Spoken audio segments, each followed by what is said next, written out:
Emily, thank you so much for joining me today. I obviously have been speaking to you for quite some time now, and I'm so fascinated by your personal story and your sort of advocacy for yourself and for other people who might have genetic mutations that make them more at risk for certain things. I'd love for you to kind of give us a little bit of a background about yourself and your personal story, and sort of educate us on who you are and what you do. Sure. My name is Emily Epstein. In 2017, I ordered 23andMe, which I know a lot of people are familiar with, sort of was the one of the first direct to consumer um, tests. I did it not for genetic reasons, not for health reasons. I did it because my father was adopted and I wanted to find out my ethnic background, my lineage. I walked around as a Jewish girl, which I am. And I just want to know, where's the red hair from? Where are the blue eyes? So I was just curious. And that's all it was to me. It was just sort of fun curiosity. I didn't really put too much weight in it. I didn't think that I was going to contact any long lost relatives. And I thought nothing of it. I found out I am 99.8% Ashkenazi Jewish. Um, and I sort of put it away. And then in a little later in 2017, a friend of mine convinced me to add the health information. And the health information that 23andMe gave you was kind of fun. It was like, um, can you smell your, if you eat asparagus, can you smell, your urine? Like fun, right? Like, oh, how does it know that I have a hitchhiker thumb? I'm such a nerd for things like that. I think it's really cool. Um, and then about 6 months later, in April of 2018, I got an alert on my phone that said I had a new test result. And I had seen the results of, at this point, Parkinson's and Alzheimer's were the two genetic markers that they had, which at that point was sort of like, do I want to know? Can I do anything? Who knows? And so it said, you have a new test result for BRCA. And they make you click. There had been lawsuits and they had taken it off, put it back on. They make you click consent, consent, consent. And there it was. It said you were positive for one of the three variants we test for in the BRCA2 gene. I will tell you, Unbelievable. now that I know a little more, there are about 3,000 mutations that can occur in BRCA2 alone, and Right. counting. They only test for three. Unbelievable.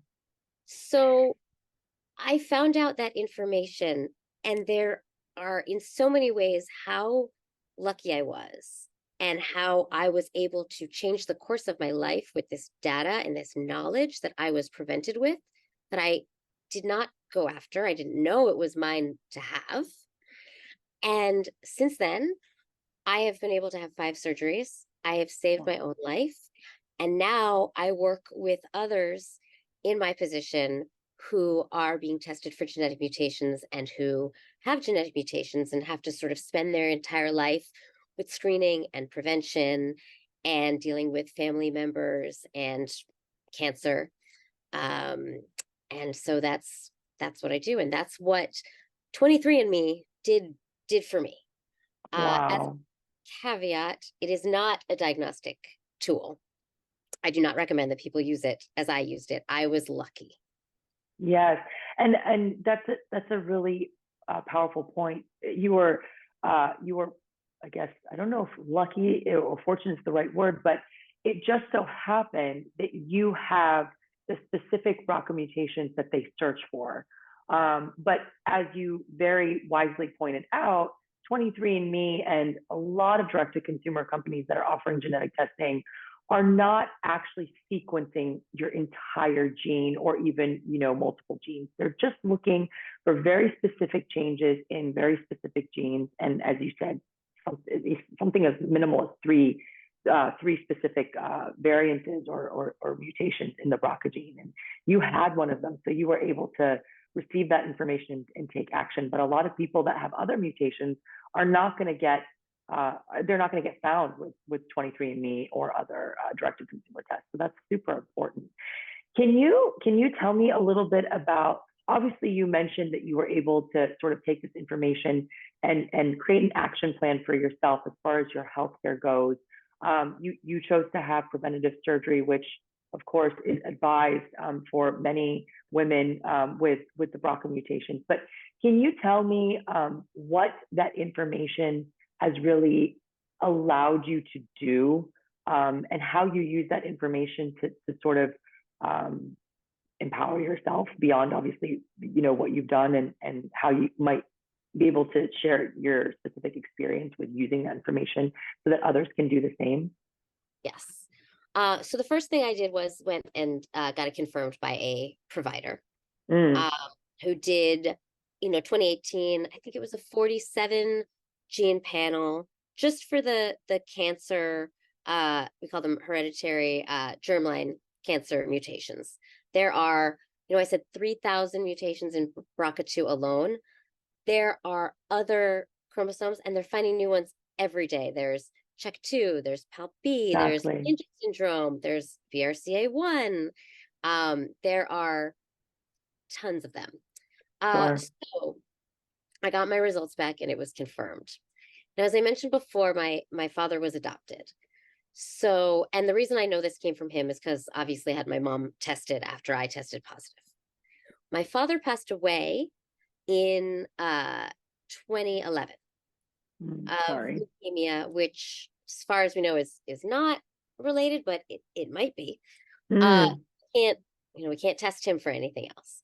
So right. my entire health plan is based on the data that I have, that I can get from my own body. And that enables me to have a personalized care plan that I can Exactly. see. And it's ever changing, is the thing. Hmm. Hmm. That I also had a variant of unknown significance pop up, Hmm. Hmm. which is not concerning right now, but in 3 years, 5 years, 10 years, they might say, oh, we actually found out that this leads to that. So Right. I now have that, and I can follow that. My providers can follow that. And the test it's a map of what I am at risk for. And Sure. mine is just, oncology. But there are so many, there's heart disease, there's so many other things that we can learn. And Hmm. so many of the guidelines, which you have this information, are based on what you know about your family history. Right. You should start screening 10 years before your relative got a certain cancer. If you don't have this kind of cancer in the family, then you don't have to screen for it as early. Mine is all from that one. This happened to be saliva, that one saliva swab. My Hmm. all of my personal guidelines for making sure, because there were a number of surgeries I was able to have that I made the decision to have. Hmm. And then there are a number that, you can't take out every body part. I'm at a high Sure. risk for melanoma and skin cancer. What can I do about that except go to the dermatologist twice a year and stay out of the sun? Exactly. Hmm. And Hmm. so I'm able to be confident. And just as the knowledge of our genetics is ever changing, the guidelines are also shifting, and what we can do with the information. Absolutely. So having that information enables me to know, okay, every 6 months I should get this blood test for this marker. I should do this. And that it's all from one saliva swab. That's exactly right. That's so powerful. And just as you said, this information changes, right? Your genes don't change, but the scientific understanding of genes in general grows and expands and changes. And so once you know what genes you have, what variants you have, you can constantly, reference the newest developments against your own genetic makeup and learn new things about yourself and perhaps take new steps towards preventing problems from happening because you have this information.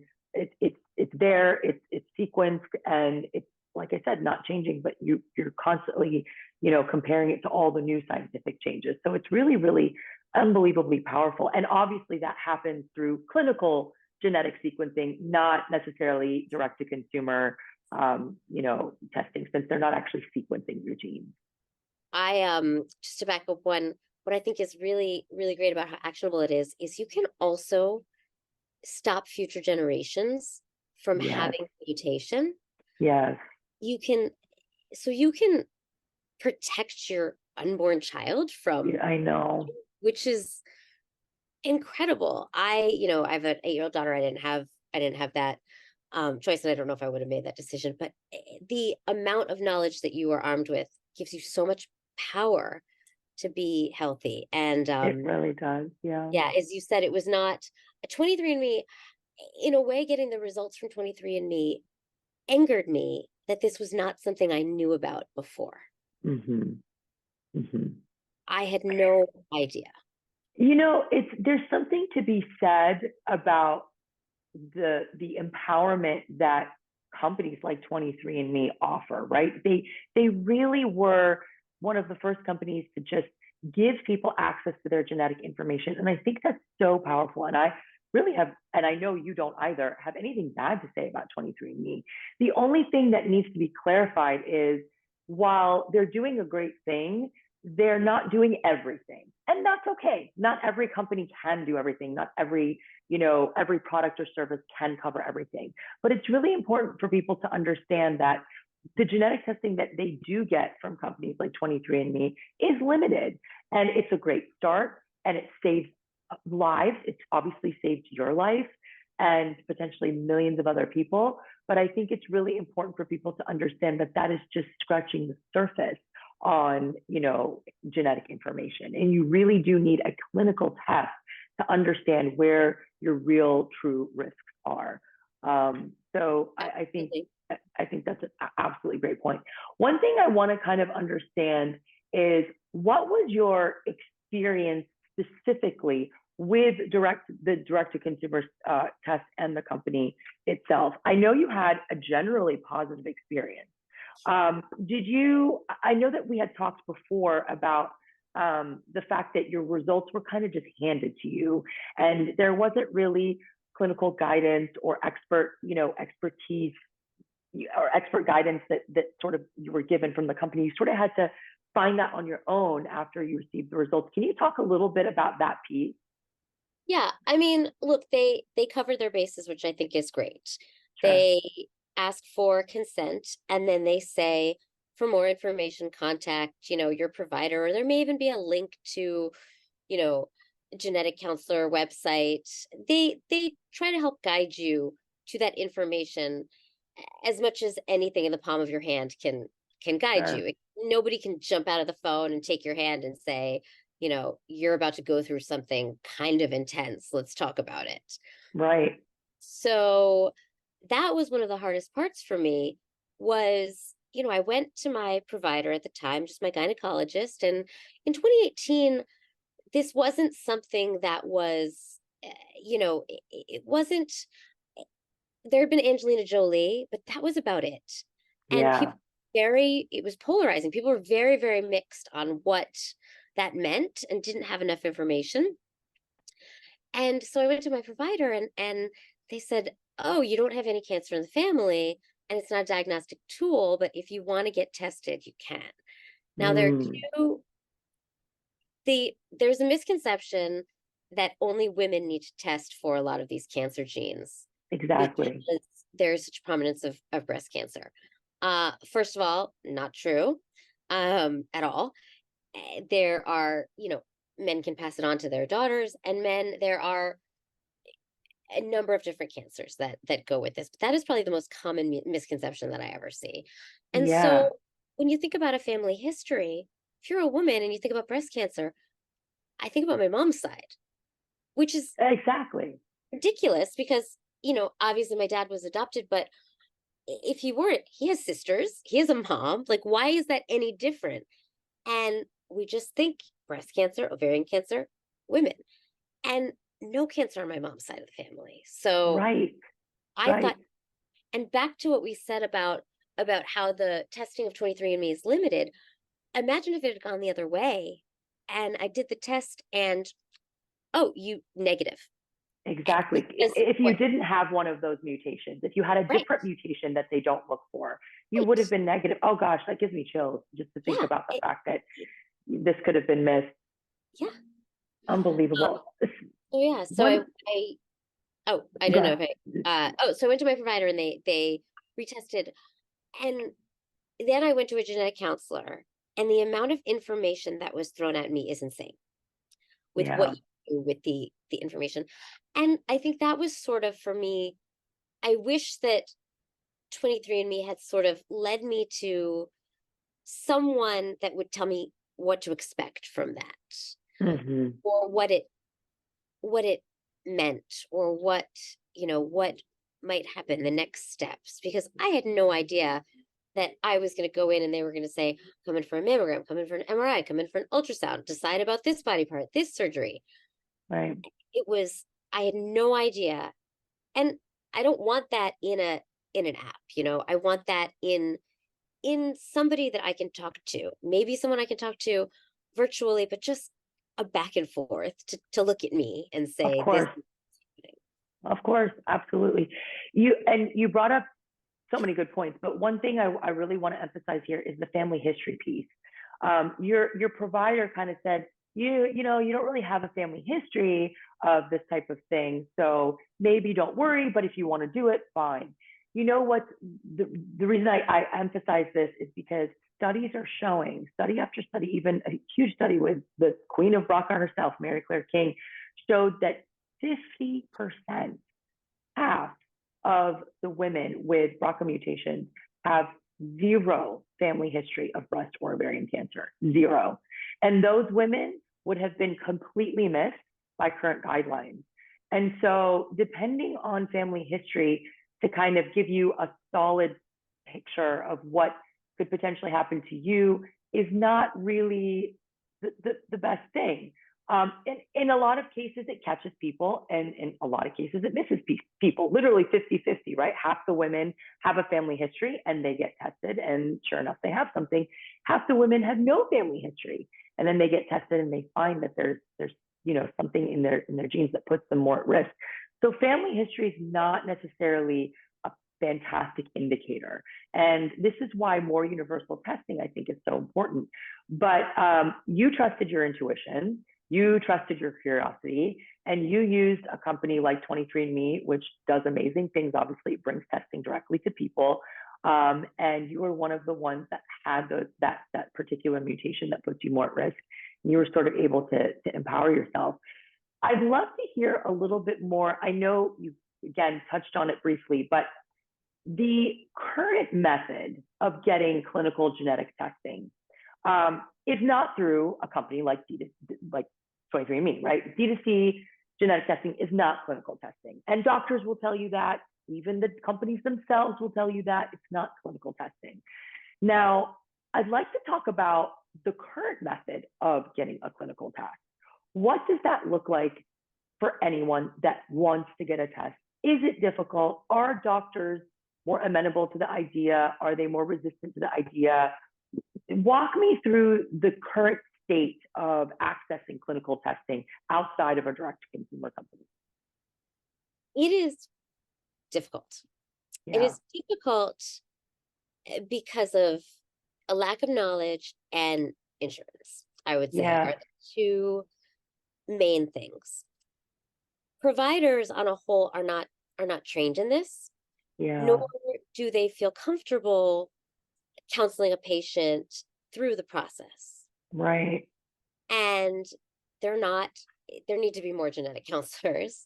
Um, right, and so a most PCPs are not going to know to even tell you to do. So first you have, you know, people that don't even know that genetic testing exists. And so their providers are going to say, you know what, I think you should get genetic testing. And then mm, there are people that know it exists. I have friends that saw what I went through and they're like, I want to do that. I went to my doctor and they said, I don't need that. There's yeah, no history or there's no whatever. So say you get past that barrier. Say, okay, I went to an expert, like I work with some of the top genetic cancer experts, and say you get in front of them and they firm believers in testing, knowledge is power. And, first they have to see, do you fit the guidelines, the ever-changing guidelines, Yes, right? And then insurance. And exactly. a lot of times it will cover it, but then there's a deductible, or certain companies will have some sort of a cap where you'll only pay this much, but you don't know if that's really going to happen. And so you don't really know what you're looking at in terms of cost at all. Exactly. And Exactly. nobody can tell you, like anything else. It's not like I go in for an MRI and they give me a receipt for how much I'm going to pay. You never know, right? Like anything Exactly. else. Like, how do you know what, after insurance, after deductible, after this, after what? And it's going to be like, 6 months later, you're going to get some bill. Exactly. No, you're spot on. You're spot on. It really breaks my heart because my father's a doctor. I wanted to be a doctor. I trust, the American healthcare system. It needs a lot of work in a lot of ways, but in a lot of ways it works very well. But this is one of those areas in our healthcare system that really just needs just a complete revolution. And it's really it's unfortunate to hear that there are multiple barriers that people have to overcome in order to just get a simple genetic test that could save their lives. And that's, of course, you and I have talked about this a million times. This is why Panacea exists, because we have overcome those barriers. We've created a solution and a model that basically just completely bypasses all of those roadblocks in the system, in order to get people access to their own genetic information so that they can empower themselves, just like you did, and save their own lives with clinical testing. So, we hope that we'll be able to do that, and we'll hope that we'll be able to help a lot of people. But yeah, that's actually the current state of the system, and it's really really tragic. I mean, any sort of preventative medicine.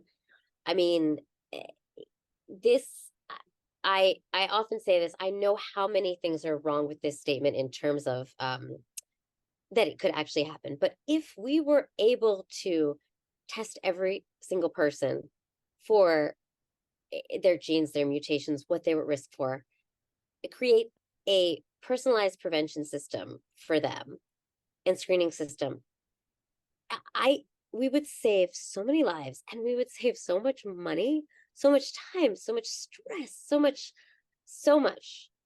And like that's sort of my like, utopia in my brain when I this like perfect happy world of everybody, knowing exactly what to test for. And maybe one day we'll get there. I think we're starting to get there with oncology a lot more. Mm-hmm. And and now that, Panacea is just bringing it to the forefront too, because that's what you can do. You have the data, the map of your present and your past and your future can be inside you, and you can Right. follow that in terms of living a healthy life. And that's pretty incredible. It's so amazing that we have this information at our fingertips, basically. Just like you said, it's kind of this map that you have, and not every genetic mutation is a certainty that you will develop a problem. Sometimes it's a risk assessment, right? Just like the BRCA genes and the a lot of the cancer genes. It's sort of it's not a sure thing that you're going to get it or a sure thing that you're not going to get it. It's simply a risk assessment. But that's powerful enough to arm us with information to essentially get ahead of these issues. So it's so powerful, and it breaks my heart every single day that these tests are inaccessible and that doctors are not necessarily aware on how to utilize them in the care of their patients, and insurance companies, it just doesn't necessarily make sense for them to cover genetic testing because of their own business model. And it's really, really, really frustrating and infuriating. And again, that's kind of why Panacea even exists. What value would you say, in your own words? I think you understand what we do pretty well at Panacea, but what is the biggest value that you think Panacea brings to the table? I think the ability, knowledge is power. You're Mm, empowering people. Um, and I think that, a lot of people think, oh, you're gonna, so many people are of the camp, I don't want to know, I right, don't. And the thing is, this stuff is actionable, is right. so much of this is actionable or will be actionable. And I think that, if you, the way that I look at finding out that you could be at risk, or what Panacea could give to somebody, your chances of getting hit by a bus when you cross the street are probably not that great. But if I told you next time you cross the street or the future times you cross the street, you have a pretty high risk of a bus speeding by you, Right. what would you do? You cross the street more slowly. You wouldn't not ever cross the street. You would say you would either take a different route, or you would, you know, cross the street more slowly and look. And And look, that's what exactly. you're giving people that control. We have no control in this life. We know that. Yeah, But some of it we can control. We can't control whether you have a genetic mutation, but we can control what you do with that. exactly. And I think you are giving people the gift of having the power to plan what to do with this, the knowledge, or the knowledge that they don't have anything, that Exactly. I just think that it's something that if you can do it, there's no downside. So many people look for downsides, and I see negatives in terms of stress or Mhm. expense or psychosocial, that anxiety, yes. Sure, sure. But if I were to make a pro and con list, eh, there's that con list would never win. Like the if somebody's deciding about taking a test, getting genetic tested, I don't see any reason not to. It would sway heavily on the pro side. I mean, I'm biased. I'm the Mhm. founder of this Mm. company, but I 100% agree with you. I think there are cons. Of course, there are cons. There are cons to any medical genetic or medical test, or any decision in life. There's a pro and con, right? But I think when you really look at the list of pros and cons, I think the pros really do outweigh the cons. And it's a no-brainer to me. It really is. And I think once more people understand how powerful genetic testing is, what it is, sometimes, Emily, people don't even understand or know what genetic testing can really tell you, and how you can use that information to empower yourself and prevent disease. And that's part of the problem, is that the awareness around clinical genetic testing versus direct to consumer genetic testing, is just, it's not there. So part of our job at Panacea is educating people, talking to people like you who also educate people and inform people on their own journeys, or on your journey, so that they can have their own journeys. I think that's half the battle of Panacea, is just really informing people on what the possibilities really are.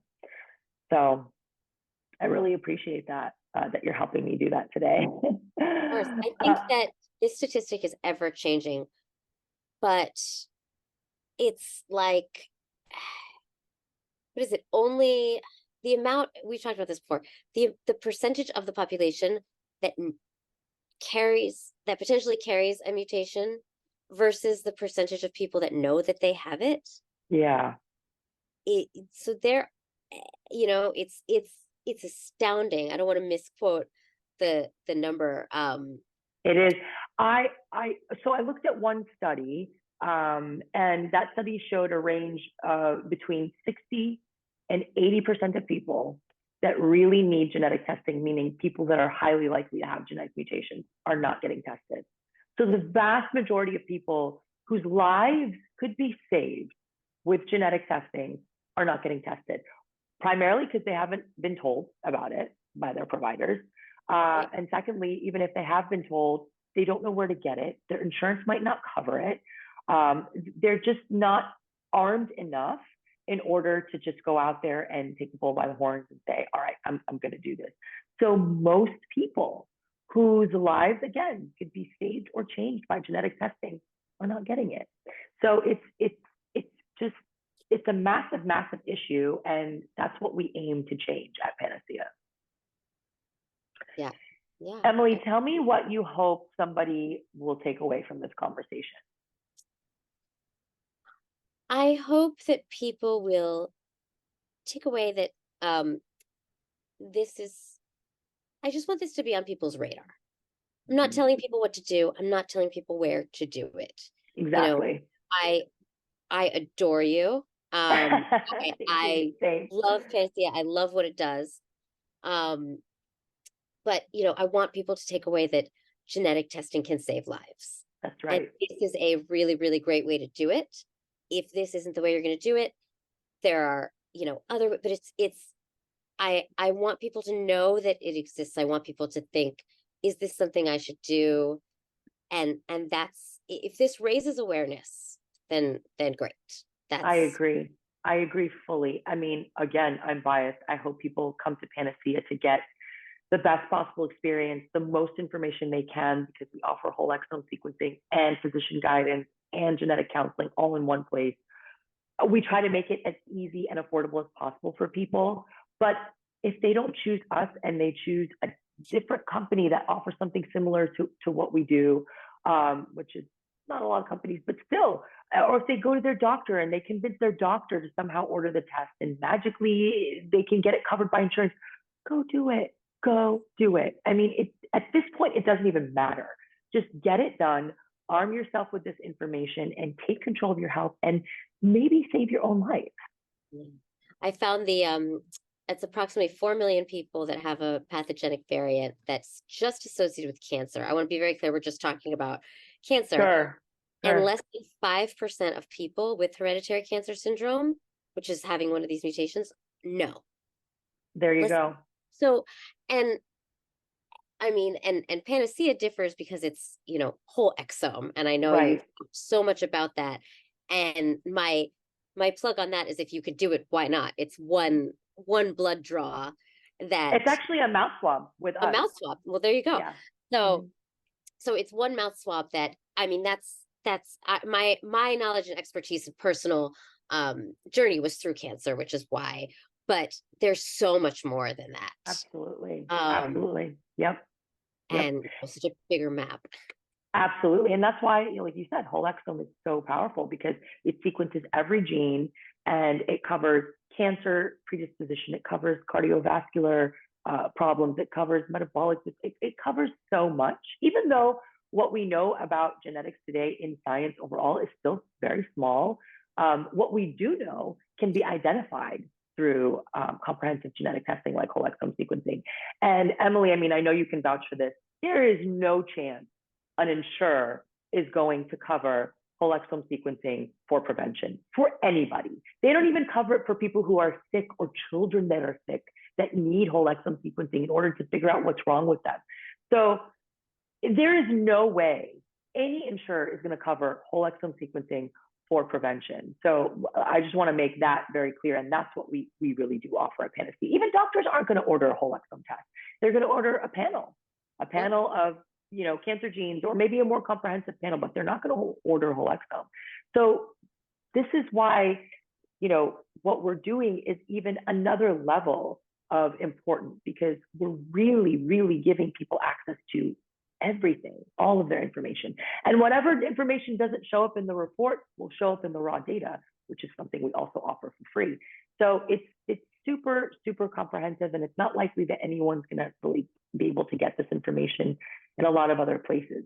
But if you still want genetic testing, you don't want to use Panacea for whatever reason, maybe you can't, maybe whatever, you can convince your doctor and you can get your insurance to cover even a small panel. That's a good step. Absolutely. Yeah. Emily, thank you. It is always such a pleasure to speak to you. You inspire me because you're just you're so strong and you're so educated and informed, and you have such a positive, glass half full perspective, which I appreciate and respect so much. I know people are going to be inspired by you. And I think the fact that you're so vocal about your experience and your journey is just so beautiful and so powerful. So thank you, thank you, thank you for taking the time out of your very busy day to talk to me today. Thank you for just doing what you do for, I mean, you're saving lives is Thanks, Emily. like, what's better than that? So Thank you. Thank you so much. I really appreciate it. And we'll connect again soon. yes, thank you. Bye.